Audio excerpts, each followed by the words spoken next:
Da da da da da da. Sports Center. Today, Cole is taking over. David wearing a goofy hat. Yeah, David's getting into Halloween mode. He's got his ghost hat on. Um, our our creative brains are not flowing this morning, but so we decided to go more personal with our shares and what we're going to talk about.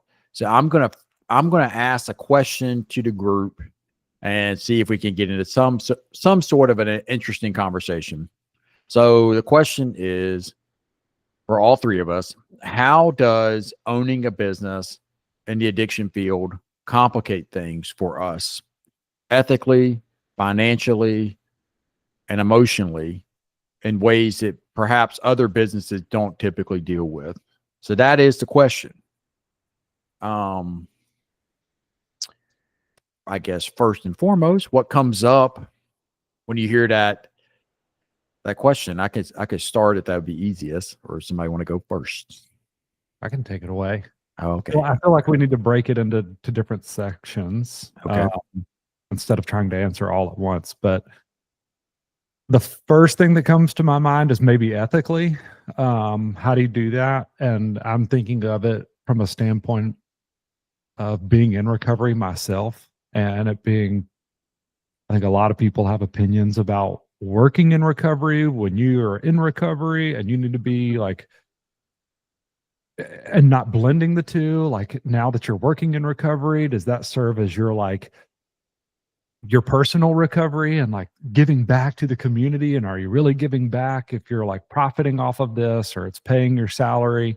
And I think that is really hard. That's a fine line to walk. It's Yeah. really easy to blend the two and to say, oh, like, I'm helping guys on a daily basis and I'm like talking with their families. So like that counts from toward my personal recovery and the dues that I need to pay there.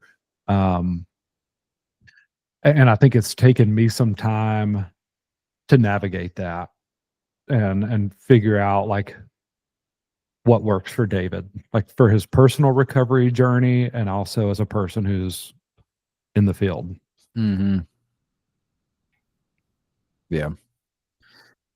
So maybe that is a way to like break down that question, like is there like emotional side of it, like the financial side of it. I guess like one thing I'll add on, or I'll just like clarify on the question. I personally don't know if there is that big of a difference between having a business that's in the addiction field versus like just having a business. And this is just from coming from like years of talking to people in therapy who do own businesses. It is highly emotional for them, whether we're talking about like an auto shop, whether we're talking about like, you run like a lighting store. There is a lot of like dynamics that happen there with having employees, customers, disgruntled customers, trying to balance like your work life balance, and not letting the job consume you, let your business consume you. So I don't know if there's I know there are differences. We're all in it for very personal reasons. Each of us are, but I don't know if it's that different, big picture though. You know, so that's just one thought I had too when I like was thinking about that question. I would agree with that. I mean, growing up, my dad owned a business. It was like an outdoor equipment store, lawnmowers, weed eaters, chainsaws, all that kind of stuff. And then there would be years where like we got no rain and grass was not growing. And when grass isn't growing, people don't need their weed whackers and their lawnmowers. And it was really hard. You would hear tough conversations around the house. Um, Same with me before getting into this business. I started like a landscaping company and like it was not only really hard work, like you're getting up with the sun and stopping work when the sun goes down, but there would be weeks where no one wanted your services. And now you're looking at payroll and the stresses of like keeping everything afloat. Um, so I think, yeah, all businesses really tough. And there's a reason that very select number of people choose to go down that path in the first place. Yeah. I think that I think that there are differences. I think there's always emotion in any business that you run, but I think there is a difference between like dealing with people and lives and families and like relapse is on the line, like ultimately like life and death is on the line. And not to say that we're fully responsible for that, but like we're taking a big stake in this person while they're with us. And I think it's a weird business where like you could theoretically be doing well. Like you could have like our house has 10 beds in the main house. We could have 10 guys and have, a relapse that like devastates the house. And I think that it's maybe a little bit tougher to find that in other businesses where maybe it's more just like how the business is doing. And I know that there's a ton of emotion in that. And then we could also have 3 guys in the house and they're all 3 like doing so well. And as far as like the mission of the business, like we're like really doing what we set out to do, even if financially, or like the stability of the business might not reflect that. And so I think there's like this ethical kind of thing. And then there's also like a financial thing that can sometimes be in totally different places that don't necessarily match up of like, oh, the better we're doing financially means the more people we're helping. It's like we've had houses with 10 guys where it's like, dude, like 8 of these guys don't want it and are like being super resistant and like not getting it, and families are upset, and you're like, theoretically we're doing great, we're like a full program, but it doesn't feel like that when you're not like reaching people and succeeding. And that's just always changing is the other part to it, that like this too shall pass, the good and the bad. When I have that house and I have like recovery coaches come talk to me and they're like, dude, like these guys are all killing it, it's like, that's awesome, and like soak this up while it's here because it's not going to be here forever.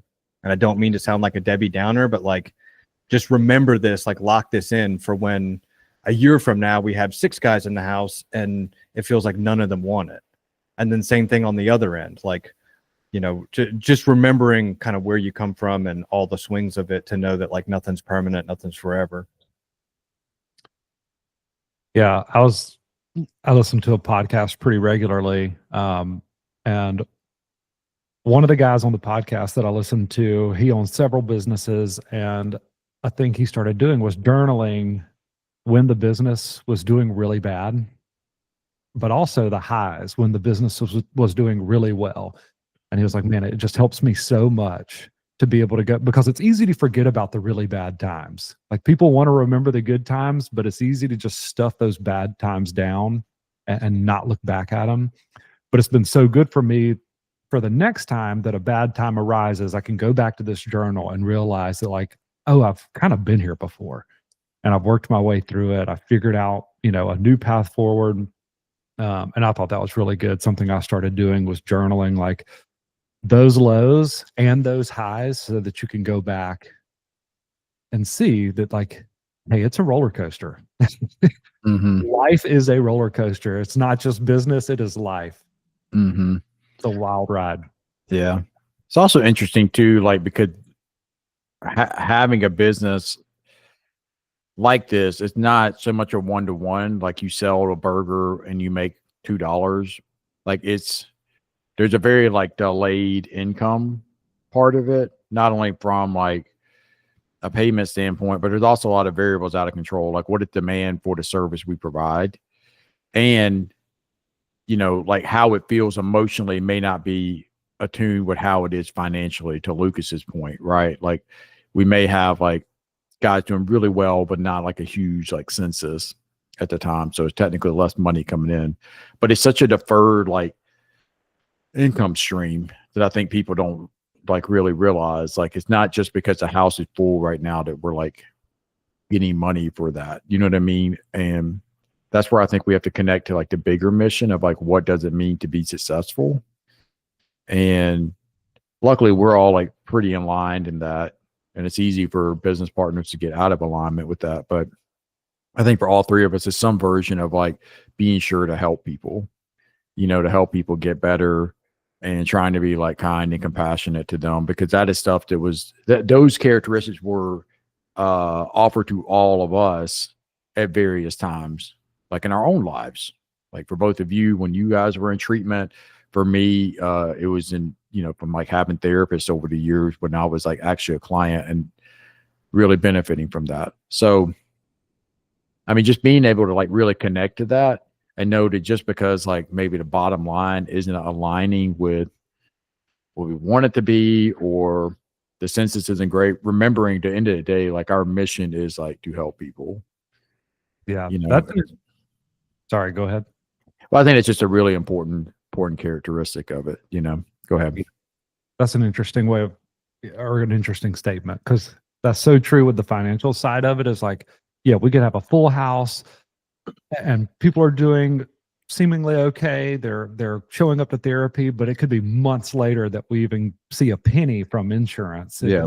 You know how insurance works, and it could be 6 months, 9 months, depending on how they like deny claims, and we have to appeal claims, stuff like that. But it's the same for, in a lot of cases, for the guys, because when they're coming into our program, 98% of the guys are like kicking and screaming coming in. It's their parents that are holding boundaries. They don't really want to be there. They're not going to show you any gratitude. And that's deferred too. Like it could be 2 years later after they leave the program that they call one of us back and say, hey man, I know that like I wasn't a very grateful person while I was in the program, but like I'm really appreciative of my time spent with y'all, and it's made an impact on me today. Like there were seeds planted 2 years ago when I was at Greenville Transitions, and I can fully say that those have like blossomed into something at this point in my life. But dude, if you get caught, and I am guilty of this, if you get caught in the trenches of like, no money's coming in, no gratitude is coming in, it is easy to be like, what are we even doing here? Like, Yeah. Are we even helping people? We're certainly not getting paid to do this. You know, like, should we just start looking at a different avenue Yep. in life? So it does suck when those things stack up on the same side, if that makes sense. But like you said, you just have to think through that bigger mission of like, hey, and remember the good times too. And that's why I think it's important, from my point, to like journal some of that. I love the journaling aspect because it's helped you gain more perspective on the ups and downs of the roller coasters of it. It's also super interesting that we each come into like our role as a business owner, bringing ourselves into it. You know, like, I mean, there would maybe the situation and David and your family growing up that y'all would go out in the yard and do rain dances because your dad's like, it hasn't rained, the crops aren't growing, there's no grass growing, you know, like that type of fretting and like, you know, the Chicken Little, the sky is falling is something that's very like natural to you because it was exhibited throughout your life. You know, it's like part of like the nurture you were grown up with.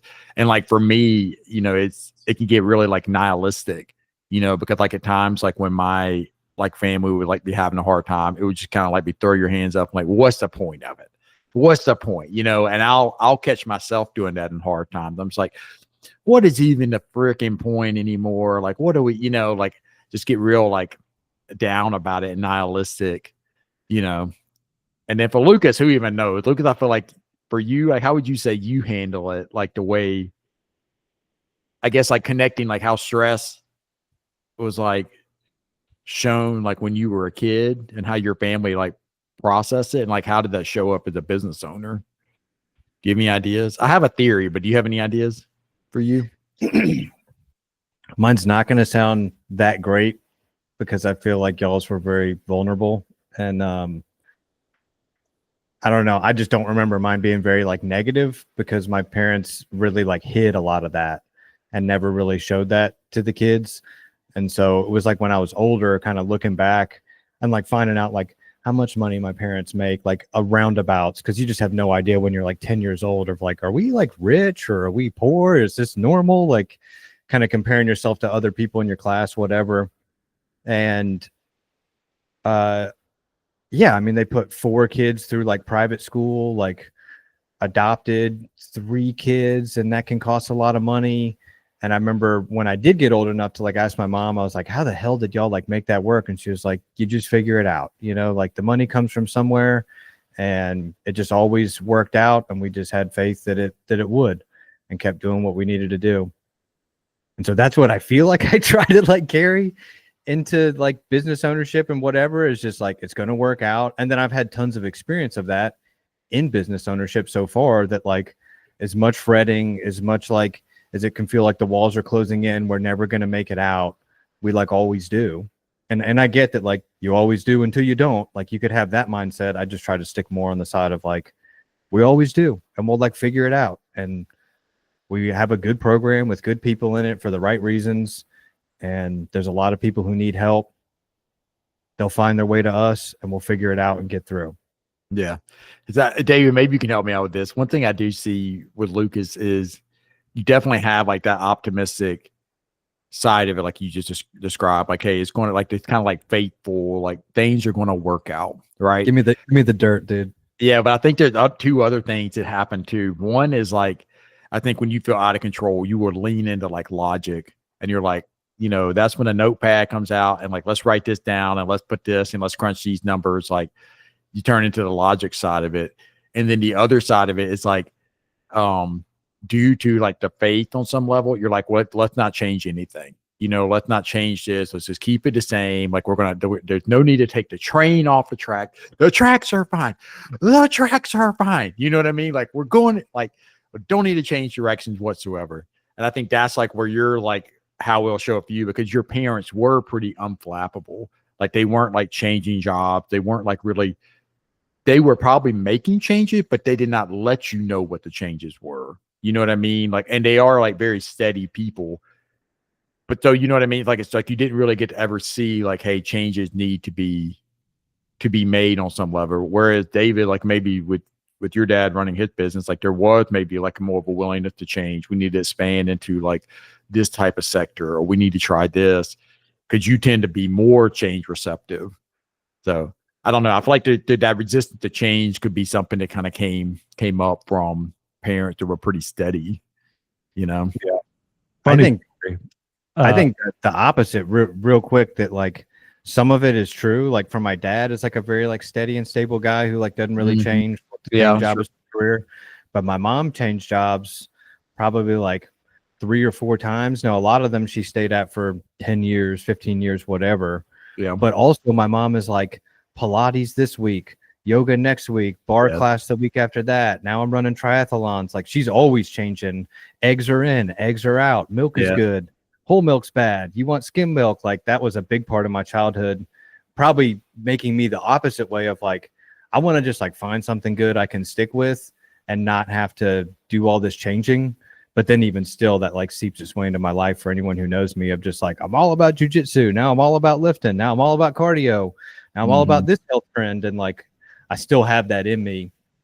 So it's like a weird combination of the two, of like this kind of sporadic, always changing, and like ADHD, like obsession, like mixed with like kind of striving for more of like a stability and just sticking with something. Yeah. I actually went through a phase when I was like 6 or 7. And I think we were studying Native American culture in school, and I was actually doing rain dances. I was like, Dad, I'm going to fix the business. I spent like and my parents just let me do it, dude. They thought it was cute or funny or whatever. So my mom gets videotapes of it, but I'm actually like out in the yard, like, oh, hey. So that actually did. God, I wish I knew you as a kid. That is so funny. Dude, I had a huge imagination. I was like your daughter, your oldest daughter, just like constantly like, hey, can we pretend that? Oh, Or, God. hey, let's pretend that this is like, all of my sentences started that way. Yeah. Pretend. Hey, pretend. Pretend is the word that's spoken in our house the most. And typically my first, like, I don't know, 5 interactions with my oldest daughter in a day, she is some type of animal. It's like, oh, good morning, Coco. She's like, I'm like, all right. And I'm not a morning person. I'm like, I'm going to the kitchen, and then I'll see her later. She like, she'll come galloping through the kitchen. This is literally this morning. Come galloping through the kitchen. It sounds like an elephant. I'm like, what are you doing? She's like, and then galloping back down the hall. And I'm like, it is too early for this. It is way too early for this. So, after doing rain dances as a little boy. Yeah. And I think it was drilled. And my dad was very much that way of like, hey, grass isn't growing. Lawnmowers aren't selling. Like, we're getting into bicycles. We're doing bicycles. And then later it was like, all right, we're starting to sell 4-wheelers, golf carts, workhorses, that kind of stuff. But I'd say that one of the best things he drilled into me was like, no matter what it is, like, take action. Don't just sit. Yeah. Don't sit. You put action behind it, and Mhm. like that's what moves a program or the needle or whatever you're talking about. Not just business, like your recovery, your workout schedule. If you go to the gym, it's just like take action. Mm-hmm. Yeah, that makes so much sense. I feel like we're doing like group therapy here. Or we're doing thruples therapy here. Like why we do what we do in like tough times. Yeah. But that makes a ton of sense because I've seen you say that. Like I've seen you on this couch right here in our like business meetings. You're like, well, we have to do something, like we have to do I something. can't sit. Mm-hmm. Yeah. And it really all depends on where we're at. Because if I'm in that like kind of nihilistic place, I'm like, well, what's even the point? Like that's not a great spot to be in. Or I can be like kind of stubborn as well. Not quite like Lucas, but similar with like the change aspect of it. Shots fired. It's true. I think he was not quite as bad as Lucas. I mean, he's the worst. not a bad. I didn't say it bad. I said different. It's a little different. Because my parents didn't change. My parents didn't change. They didn't. They were not change-oriented people. My dad was a firefighter for almost 30 years. Like that is what he did. Like most of my life, and there was a lot of talk about change and stuff. Or maybe I need to. And he never really did. It was just like firefighting, and then like retired. And then my mom has been a kindergarten teacher. Like we were talking about it the other day. My mom has been working in like with kindergarten age kids or preschool age kids since she was 14 years old, if I'm not mistaken, because her brother owned a daycare. And my mom is like 74 years old. So she's been doing that for 60 years. She's been at the same school, which is the school I went to since like 1990.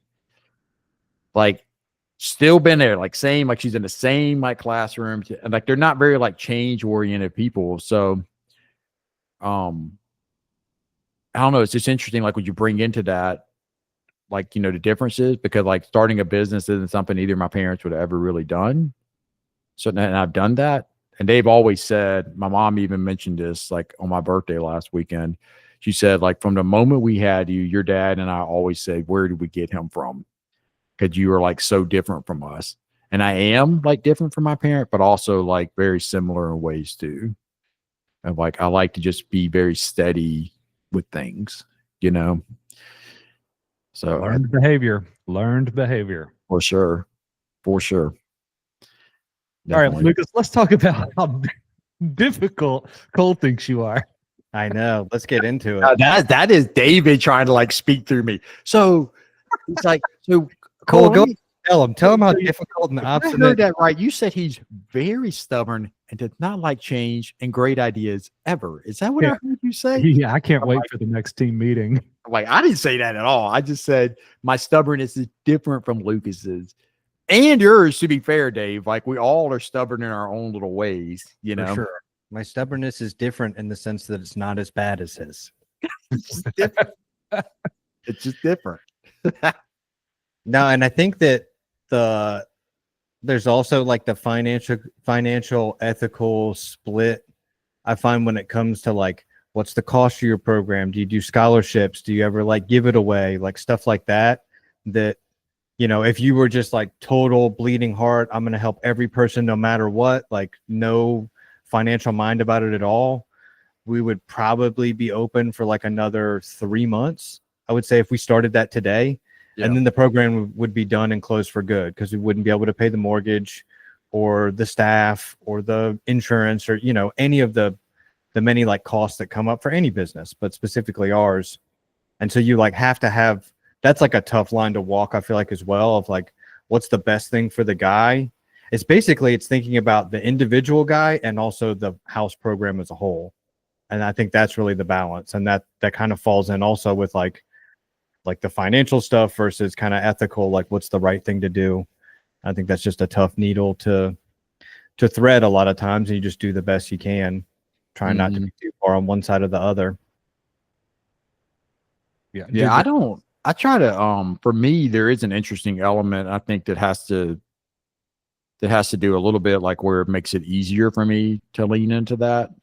And you would think, I mean, me being a therapist, I would have like more of like a natural, like bleeding heart, but I don't think I necessarily do. I do want it to be accessible, but I also know, like, I mean, I have student loans to repay. You know what I mean? I know that there's like a mortgage on my house that I got to make that payment every month. And the reality is like, for me to be licensed by the state of South Carolina to be a therapist, to provide the services, right? To provide like professional counseling services that can be billed to insurance, that comes with a certain level of expertise and training for the service I'm providing. Like, I had to go to school for that. And going to school is not free. You know, like, I did not get like a scholarship to Clemson University, and they weren't giving away the education. So I had to get that education. When I get a new license every couple of years, like, I have to pay some money for that. I have to go to trainings for that. And it's just a reality of it. Like, that is just the way our system is. That it doesn't, like, I can't offer services for free, because to even be able to provide these services, I've had to pay money for that. You know what I mean? Like, and I'm not sitting here saying that like I need to be making like insane money or whatever the case is, but need to be able to like pay bills, pay the, you know, the rent on the office, to make sure we have furniture in here, to provide like a certain environment that we do want to provide. And you may look at my office back here and like, look at all these like things I have. I mean, a lot of these things, like, I paid my own money, you know, because I wanted to have this type of vibe in my office for where I'm working, you know, like, I just essentially brought all my toys from home here, you know?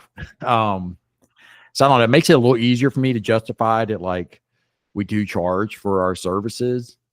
Because I know, like, to even be able to do that, we've had to pay money, and we'll continue to have to pay money for that.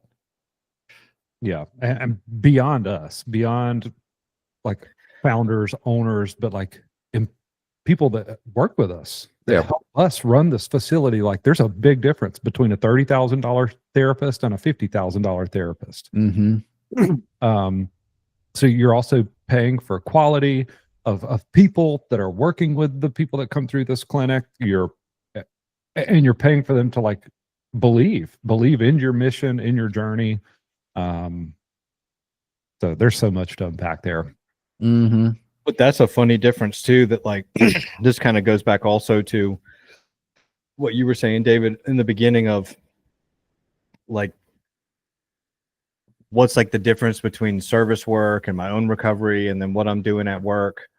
And I always tell people that like, I have not tracked my hours for a week since we have like started this business 8 years ago on the sober living side. Like, I have never thought about, okay, what's my salary and how many hours did I work this week? And so what does that break down to hourly? So I wouldn't even know what my hourly rate is on average. Right. B, I have never taken guys to a 12-step meeting, gone in, participated, gotten something out of it, and then afterwards been like, ka-ching, $17 in the bank, baby. It's all about the money. You know, like, I've just never thought about or have like a tough talk with a guy. Like, I'm very blessed in the sense that I don't think about this as work most of the time. It's like just what I want to do with my time. And I like working with guys. I like having conversations. I like solving problems. I like doing van rides, like whatever. I like going to meetings, you know, so all this stuff kind of just lines up with what I want to do anyways, which makes me not think as much about like, okay, how many hours did I put in? How much money did I get for that? That was worth it. Oh, thank God I'm off for the day. Like, I just haven't had that mindset since doing this, because it's one of the first jobs I've ever had that I just love that much. I don't realize how like not normal that can be until you're around somebody maybe in the field of like recovery that has that same mindset of like, oh, 5 o'clock, thank God I'm off. It's the weekend. I get to go home. Where like, I love my weekends and I love being off and spending time with my family. I just don't have that sense of like, oh, just counting down the hours until 5 so I can be done for the day or done for the weekend. That I think is just kind of different. And I don't know if that's an ownership thing or just like a passion thing, probably a combination of both. Yeah, I think that's a combination. Well, the passion leads to the ownership, and then being able to sustain ownership come from the passion. It's like a chicken or the egg, you know, like if you didn't, and you see this, like if you're not passionate about what you're doing and enjoy it, you're not going to stay an owner very long. You're either going to look for the first like exit out or try to build it to where you can sell it, or it's going to fail. on some level. And I know that, like, that's not to say everything that's ever failed is because there was a lack of passion. That's not what I'm saying. What I'm saying is more likely to fail when the person doesn't really believe in what they're doing. Mm-hmm. You know, I think for me, it's a little different with the hours stuff. Like, cause I think about it, like, cause I have like sessions to get scheduled and stuff. It's like, okay, well, this one ends at this time, but then I got to do this one at this time. And there are times, like, at the end of the day, I'm like, whew, okay, I'm ready to go home. You know what I mean? Like, that was a lot of conversations in a row. But I have told people this before, like clients, I'm like, this is the hardest, easiest job I've ever had, because it's hard because you're balancing a lot of stuff. You're trying to, like, run a business to, like, make sure people can pay their own bills. You're trying to provide a certain environment. And on top of that, being a therapist, when somebody's sitting in front of you, you're trying to be very intentional and think through what's going on to help them make the unknown known, you know, or the unspoken spoken. You know, trying to figure out how to do that can be very difficult, but you're also doing it sitting in, like, a comfortable chair, like in an air conditioned office. It's not like other jobs I've had, like landscaping or working outdoors, like slinging mulch or whatever. It's not physically taxing like that. It's very mentally taxing, but it also is a joy. Like, it's pretty easy for me to run over in sessions because I'm enjoying the conversation and I'm not looking at the clock. I'm just yapping. And then I look down, I'm like, oh God, I got to get to my next one, you know? And that's like a running trope around here about how I'm always late and stuff. But it's not like I'm late because I'm not enjoying the job. I'm late because I'm typically enjoying the conversation too much to end them on time, which is a problem. I'll admit it. It really is. But there's also, like, something really fortunate about that too, you know? Yeah. You know, I know we've talked about this before, mentioned it before, but going back to when we started this whole thing, we started it with a mindset of, like, money wasn't even on the table. It was an afterthought. But the first thought was, like, how do we build the best program? Like, how do we build a program that can fully come around, like, a guy, his family, their struggles, and try to build them back up and enter a lifestyle of long-term recovery? We figured that out of, like, okay, this would be an incredible program based on, like, what we had seen, what we had experienced in our personal journeys. And after that, we sat down and we said, okay, now what would it cost to make this happen? Like, what would these memberships cost? What would rent need to cost? And this is what our mortgage is going to be. Or at first we were just renting a house. You know, we had to jot down a lot of numbers, crunch numbers, do some math, and figure out, okay, this is what it would take to do it. And it's not like we were out to be multimillionaires and making these crazy salaries. We went into it, like, leading with our heart.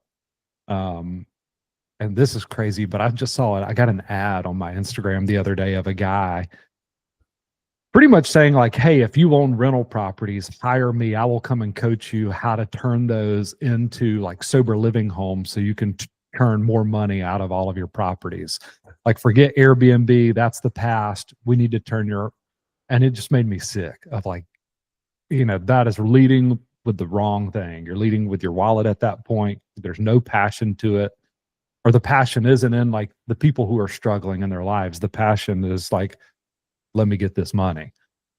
So I'm really glad that we didn't enter this with that kind of a mindset. Yeah. It's crazy. Mm-hmm. Well, I mean, go ahead. One more thing to that too. And I've even had friends reach out to me and it's easy to do with social media in general. You see people's highlight reels. You see, like, where they're going on vacation. You don't see the fights that they got into in the airport on their way to the Bahamas, or, like, their kid pitching a fit in the store. Like, they're not posting that stuff. They're posting the highlights. And you see that with business too. Businesses, when they're posting on social media and everywhere, they're putting their best foot forward. So you'd have friends reach out and it's like, David, man, it looks like you're doing really well. Like, how could I help me start one over here in Texas? And I like to say that, like, dude, you don't see the ups and downs. Like, there are huge ups and downs to this. We've already talked about that, but I want to talk about the worst down is, God forbid, you have to, like, deal with a death. And that is the hardest thing I've ever had to do working in this business. And is not the thing that I planned for. That's not something you get into this business thinking, like, oh, this is something I'm going to do one day. But I have an image that is like burned in my mind. I'm going to get really personal here. Is we unfortunately had that happen in like a step up level of care. Like it was pretty much out of the high structure, high support. It was the last level of care before they move into independent living. And I'll never get this picture out of my mind, but it was when the mom, the EMS came out and they were like, your son's no longer with us. And I watched her collapse into her husband's arms. And I was like, man,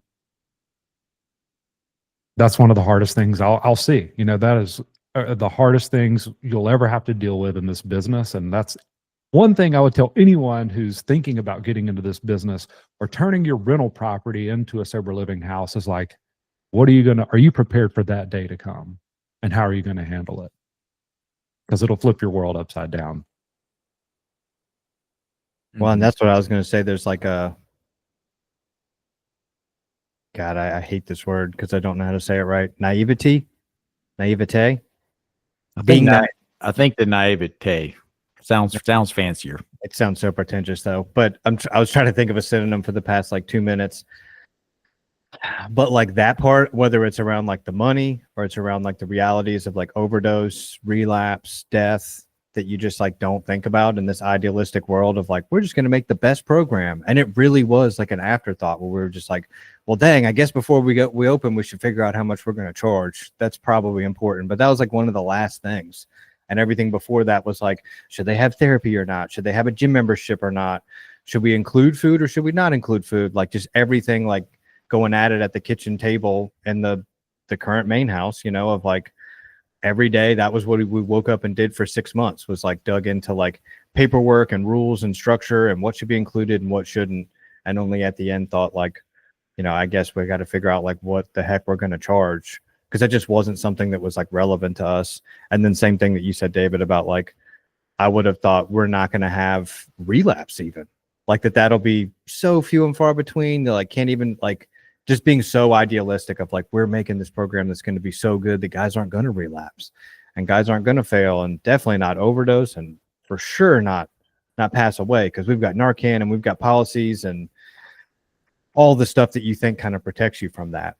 But I don't think that anyone is safe from it, you know, whether you're down the hall from your mom and dad's bedroom in their house or you're in a sober living house. Certain things make it better or make it less likely. But with addiction, that's just like a really unfortunate reality that is going to happen. Mm-hmm. Yeah, I wish I could get my brain to just naturally weigh him equal of like guys that like have passed away versus like clients that have like gotten sober and stayed sober for years and like completely changed their lives. And I don't know if it's like a weighing thing. They just almost go into different categories on some level, you know, like I hold them both scenarios, both people, if we're talking about that, like very like importantly, but it just gets categorized in a different way. And I think like trauma being the big one, you know, it's like it's traumatic when you have somebody that you like, you know, have done that much work with, you know, from the guy that Dave is talking about to another one we had also pass away. Like you've done that much work with them and formed that relationship with them, and then to lose them, it makes you question like your spirituality. And like, I think it's only natural to question, like, you know, what are we doing this for? You know, I think that was a very normal thing that we all struggle with in varying degrees with in the wake of that. I think too, like the therapist, you'd like to think you're more removed from it. You know, like, oh, I'm a therapist. I have my clipboard and like my patients, whatever, like they're, you know, there's like the professional boundaries, and that just, that's like very difficult to do, if not impossible, because we're all humans. And B, like in the way GT is set up, it's just really hard to have like that degree of boundaries, because like both of the guys I just referenced are guys that I like not only like did therapy with, but also like, you know, like did stuff with, you know, like we went and did stuff in the community together. Like I like worked out with those guys, went on hikes with those guys, you know, just hung out with them. So you form like an even more human connection. And I don't know, it just makes you just, I get there's also some gratitude in my heart that even got to have those times, you know, like could have never had them. That would have sucked. So I'm glad I got them. Well, that's one of the craziest things that I've ever heard someone say to me, like around that. And it was one of those guys that you're talking about. And his dad said, and this was probably days, if not a week later, he said, y'all gave him the best year of his life. And that, like, I did not know what to say to that, because that was just not the mode that I was in, of like thinking about what that guy's past year had looked like compared to the rest of his life before that, and how much he had struggled and whatever. And finally, like, having some community and having some success and recovery, and having like a best friend that he loved to hang out with and go camp on the woods with in the woods and then on an island. On an island. Yeah. So like just kind of that shift. And for that to have come from that guy's dad, I think was just like the least likely place I would have expected it. You expect more of like just the sadness, or even like who's to blame, and all things that are like very normal and I feel like justified. But just for him to be thinking that within like a week of it, I think just like blew my mind of even some of the good that inevitably comes out of something like that, or the good along the way. Yeah. And that's probably like a bigger conversation too, but that is like some of the like beauties of this job, is we do get to see like the human spirit up close. Because I know too, like when people isolate and they pull back, it's easy to get into this like very pessimistic place. Everybody's out to get you. People won't forgive you. Everybody's going to try to sue you. Everybody's going to try to like hurt you, take from you, take. Like our society operates like that in a lot of ways. When we are at a distance, just reading news articles, only looking at the worst things that are happening, right, and are being reported on. But like when you do this work, you do get a really like beautiful opportunity to be like up close and personal with the human spirit of what does it look like to see somebody struggle and try to get better and show gratitude, show appreciation, show the ability to like forgive others and also forgive themselves for something they've done. Like there's just it's a really cool thing. It makes me think of a story a client told me years ago. I want to say this was like maybe in 2016, and things were really heightened in the country with like the elections and all that stuff that were going on. He went on a cross country trip, riding in a car, but he was with his brother's like motorcycle gang. His brother was older and like had a motorcycle, like legit, like gang, like not like Hell's Angels club.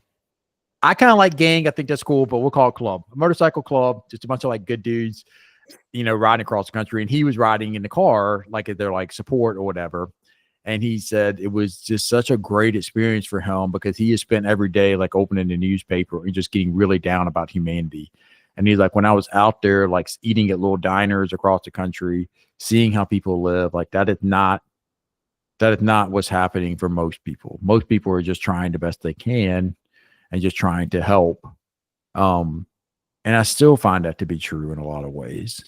I really do. And I don't know, it just helps me just have like faith in humanity on some level, even when it seems like there's none to be had at times. So yeah. I don't think we're like, as humans, I don't think we're meant to take in just like all the news that we get today. Like, I don't need to know what happened in Berlin, like, and in France and in Texas, even. Like, I think as humans, we were meant to just know what was happening in our local communities with the people that we see, very close knit on a day-to-day basis. But it's tough. I mean, it puts a very negative impact on my life when I catch myself in the news reading about, and it's all the bad stuff. They don't highlight on all the good stuff first. It's like all the shootings here, all the business failures there. And it's like, why am I reading about something that's going on in California again and their politics? Like, I just need to like rein it back in to my community, my neighborhood, to feel good. Mm-hmm. Yep. And that's something we talked about in our meetings a lot. Like when we get into that place where we do feel really like pessimistic, it's like to sit down. That's kind of always been the antidote, to sit down with the people we're helping, to talk to them. like to not forget that. Like that's something that we've each had to encourage each other to do at times of like, hey, take intentional time with the clients that we're helping, the families that we're helping, like remember why we're here and what we're doing. And to all of our credits, we've been receptive to that. And it just helps you just remember, like, this is what it's all about. Cause you can get stuck on spreadsheets and, you know, this program closed over here. What's even the point of this? And we got guys on Instagram opening sober livings. How are we ever going to, you know, you can get just really just fearful place. And then like connection is the antidote to that, you know, which I think is really great. Yeah. Oh, we got heavy there toward the end. Dave, you still have never even cried on one of these. So, you know, I'm waiting for you to start. I'm waiting for you to cry on one of these because you're a crier in the group, dude. Dude, Lucas might beat me now. Lucas had some kids, and I have to say he's a little more emotional now. Oh, but you got one on the way though, so you're gonna let's see what's gonna happen there. I think you'll pass me once you have your daughter. But yeah, kids definitely did something to me. I gave Tall Joe his chip at a meeting on Wednesday, and like totally fine the whole time going into it, and then started talking, and even halfway through I'm like, all right, this is going good. I'm like, it's just funny or like whatever, and then some way like halfway through just like chin starts like going like whatever. Oh my god, dude, what is happening? Why am I about to cry about this? Like, oh, it's good, it's good stuff, man. It matters. I'm jealous I wasn't there for that. I would love to have seen that. God, dude, crazy. Yeah. So the intervention 2 days before that, and same thing. Yeah. It's like, I'm Mr. Logic. I'm here to bring the facts. Yeah, you did have an emotional week last week. Went off script and All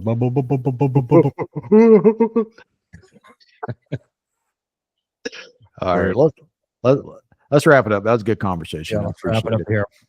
All right.